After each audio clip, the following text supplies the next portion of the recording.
So hello again everyone, and today we would like to ask Mr. Michael to explain more with us about the layout of English for Three. So for that you can see the clear picture of English for Three. So Mr. Michael. Thank you so much, Mr. Mike. English for Three is only for three. It's not for two, it's not for four, not for five, not for boyfriend, girlfriend. We're here for English for this man's future. Yes. And we're sitting here for a very important reason. Number one, I'm the starter, so I'm going to be sitting directly, I'm the mover, or I'm the flyer. Yes. What am I? I'm the flyer, I'm sitting directly across from the starter. So he and I are connecting with eyes. He can see my mouth moving. This is an important part of English instruction, to imitate. Mm-hmm. I will be speaking to Toon, and then he will not understand something I say eventually. At that point, I will look into the corner of Mr. Mike's eye, and he, in Vietnamese, will explain Yes. what Toon does not understand. Yes. After that, after it's understood, it goes back to the starter and the flyer. Yes. That's the basic mechanics. But we do not want the starter to have two people looking at him. He can only deal with one teacher. Yes. So I click off Mm-hmm. when Mr. Mike is explaining in Vietnamese. This is the same as what a child experiences when the father or mother would say to the daughter something, and then an older brother or sister would explain it to them. I learned this by watching children, and it's true. It's a true observation. So that's how that's done. Now this is going to be for 30 minutes. Remember, every session is 30 minutes long. So there could be 2 or 3, maybe 4 segments of the 30 minutes together. As I was saying, the benefit to the starter, the mover, and the flyer is incredible. Yes. The starter needs an intermediary between himself and the flyer. Yes. This keeps him or her comfortable. And there's no comparison, there's no third student. The mover is listening to the flyer at all times, because at a moment's notice, he must explain what the flyer just said to the starter. So it's 100% attention. And the benefit to each is obvious, but a big benefit is to the flyer, because I know, and I'll tell you a story later on about somebody I knew very well for a long time, and she forgot a language.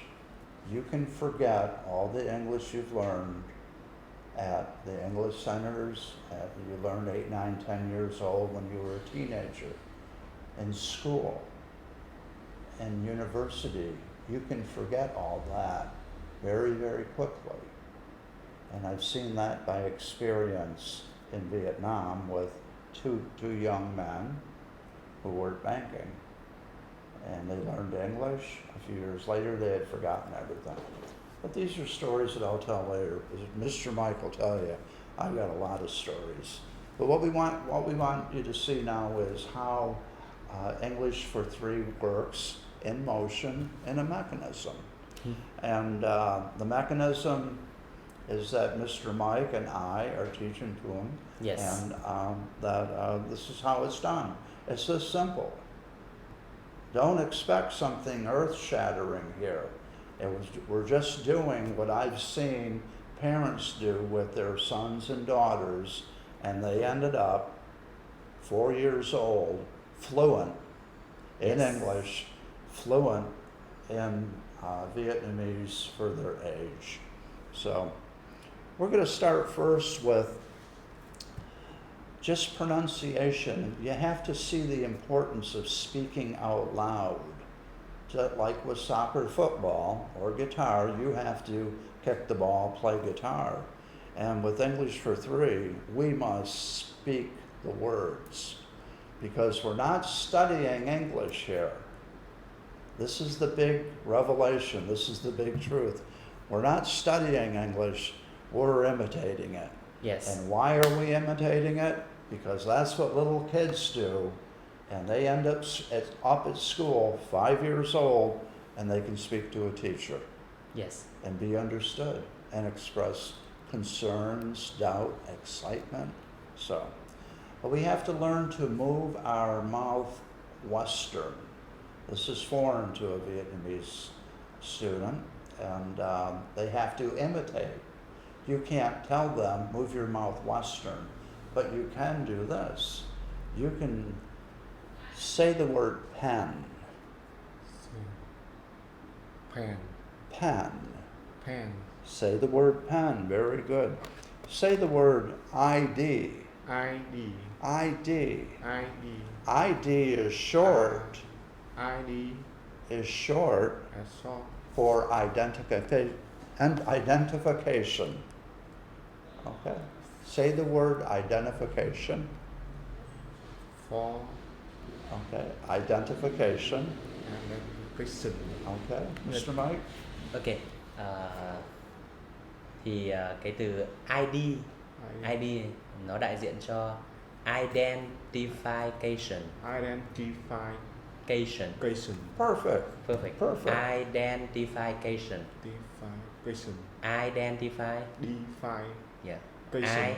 Identification. Identification. Good. Very good. Very good. Now, Mr. Mike looks back at me. Yes.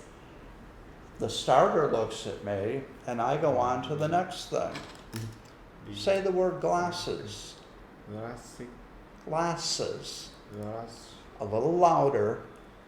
Lớn lên. Glasses. Glasses. Okay. This is a glass.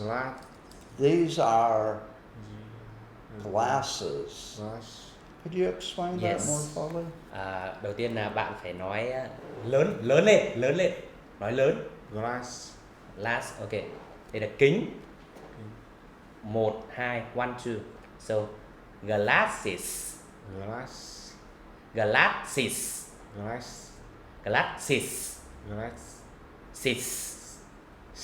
Okay, glasses. Okay. Glasses. Glasses.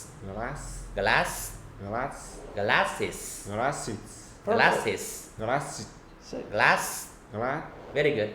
Very good. Mr. That's Mike. it. So you see, in this situation, we've dealt with two very different objects, but the same root word, glass, a container for water, and glasses, optical aids. Yes. So, and in between glass and glasses, the starter has heard everyday English. Yes. Has heard everyday Vietnamese explaining everyday English. This goes into the mind, into the brain somewhere, and the words of Vietnamese are now understood eventually in English. So, say the word notebook. Notebook. Yes. This is a book. Book. These are notes. Many notes. Many notes. Many notes. A notebook. Say the word glasses. Say the word pen. Say the word glass. See, so what we're doing here, this is say the word. And this is what causes children to learn. I had a daughter who was very, very young, and she would come up to me and say, "What's called this?" She wouldn't say, "Father, what do we call this object?" She would say, "What's called this?" And I said, "That's called a pen." Two are pens. There's pencils also. And then she would come up and say, "What's called this?" She wants to know the word. She's 2 years old. Sure, her mother had a college degree, had a nursing degree, and I had a very minor degree, but we were not pushing her like we're Chinese and everything is, you know, by 2 years old, you'll learn how to play the violin. You'll be in high school at 5, and at 14 you graduate from Harvard. The perfect child. Yes. No. But Katie's putting together the phrase, what's called this? What is this? What do we call this? They want to know. A child wants to know. And I think in our minds, we get so busy, we don't want to know anything. We just want to get on the motorbike, go home, eat, and go to bed. Yes. So, but we have to push at it if it's English. Mm-hmm. So these are simple ways to say words. Mm-hmm. But in the middle of the words, identification. In the middle of the words, notebook. In the middle of the words, pen, glass, and glasses. The starter hears everyday English. You're exposed to everyday English. The mover is repeating everything in his head that I'm saying, because at any moment he has to pick up in Vietnamese. Yes. Just like at home. Yes. This is the basic mechanics of English for 3. There's no mystery to it. It's not it can't be copyrighted. It can't be patented. It can be imitated. That's what we like. And that brings me to another word. With English, I never knew in my entire life an English student. That is somebody who intentionally was sent to English school to learn English. Yes. But I knew an awful lot of English speakers, in fact, thousands of them. They didn't go to school. They weren't students. They imitated English. When it's guitar, you imitate a guitar player.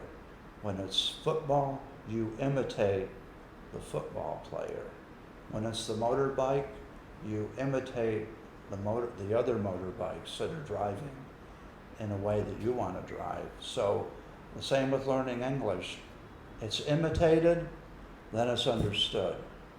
And for those of you who are thinking about grammar, the horror of grammar, grammar's easy. I learned it. I did very poorly all through school, especially in English. Grammar, I imitated. Yes. I could never remember it. Yes. I couldn't comprehend it. I read it in books. My brain wasn't wired yet, but I would imitate it. Yes. And that's how I learned to speak grammar correctly, properly. Yeah. Oh, I mess up once in a while, but I'm not a robot, so. Yeah, I think, Mr. Mike, I think what you just said is very important. Imitate is a key, right? Yes. And also, like with I think English for 3 is good for both mover and starter. Oh, yes. Right? With a starter, because it's difficult for them to understand what the flyer said, right? So he need help from the mover. Mm-hmm. And with the mover, when he pay attention for what the flyer said, he learn from that. Yes. And when he try to explain, he understand more and more and more. Yeah. Mm-hmm. So related to my job as an English translator, I mean, if people say, how can I learn English and to be English translator, I do exactly what you said. I mean, in the beginning, I learn as a starter, just learn by simple word and then try to put together, like you said, what call this and what does that mean? Mm-hmm. Can you explain? And then just speak broken English and didn't understand anything about grammar, just seem like a survival English, just try to survive. Mm-hmm. And I think after maybe 6 months, I moved to the next step to be a mover, and then based on my work, I be an English translator for some foreigners like you who want to share something in Vietnam, and exactly I become a mediator between you and the starter. And for that, whenever I have that opportunity, I learn more from you, and I maintain, I be better. And also when I try to explain to the starter, I understand more and more and be more profound on what I am understanding. Yes. And it's a wonderful process. And as you said, with God made our mind that way. That means we just follow that process and just like that, and we learn automatically. Yeah. I believe so. It has to be. Yeah. That's what children are doing. It appears that's what children are doing. They're not being instructed. They're just immersed. They're immersed, and they pick up. Yes. They pick up, and eventually they start speaking what their parents speak. This can be good or bad. Well, hopefully it's correct. Yeah. And so this is what we're trying to do here. Yeah. And so it's imitation. Do you take notes? No. Why? Imitation works better. How do we know that? Look at the children. Vietnamese, American, Australian, Canadian, people in China. How do they learn? They're immersed in it. It's part of life. Yes. It's part of life. Yes. So thanks, Mr. Michael, for explaining how English for Three works. And I think just by a couple minutes, for me, I see the benefit of it with the starter to just learn a simple word and feel like, he can do that. Yeah. And also with me, I feel like I listen and I learn more and be more profound on what I understood. And it's so wonderful. So we would like to say thanks to you for paying attention to us and watching these videos. And we look forward to welcome you back. And I'm sure that Mr. Michael will have more things to share. So thank you and see you later.